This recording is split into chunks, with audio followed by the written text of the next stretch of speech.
Bonjour et bienvenue sur cette vidéo. Notre objectif ici sera d'expliquer à nos clients notre méthode pour estimer l'utilité d'un programme de réassurance et également estimer son prix juste. Comment nous allons nous y prendre?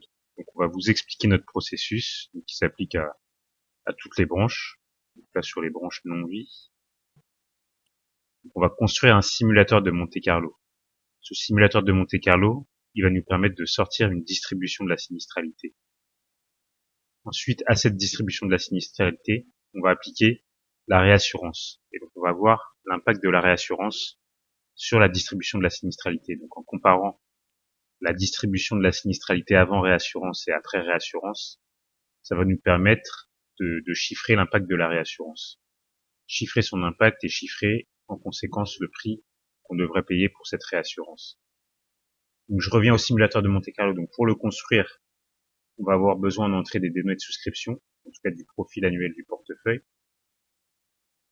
On va construire une loi coût-fréquence. Donc cette loi coût-fréquence, elle va être basée sur vos données.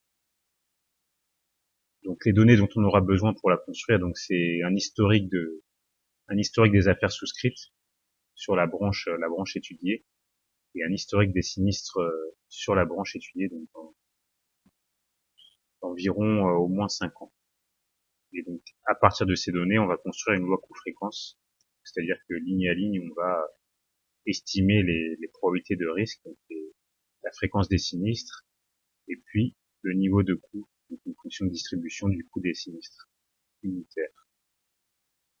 Donc également, on va utiliser des lois sur les événements systémiques. Donc là, on a déjà nos modèles sur les risques épidémies, les risques CatNat.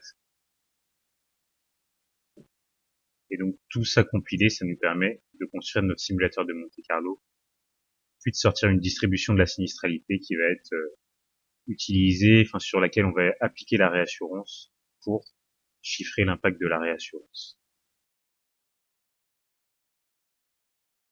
Sur les branches vie et prévoyance, donc le même process.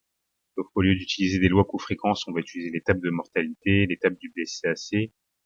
Également, on fait des réajustements donc à partir de StatInsee, puisque les tables de mortalité ou les tables du BCAC sont trop prudentes.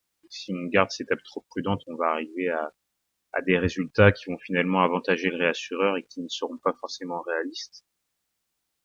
Donc en vie, si on a envie, donc comme on l'a fait parmi nos expériences, donc sur la réassurance d'une garantie plancher, on va utiliser un générateur de scénario économique. Donc, ce générateur de scénario économique permet en fait dans ce processus-là de projeter la performance du contrat d'assurance vie, la performance du fonds euro et tout type de fonds que le client, sur lequel les clients auraient placé de l'argent.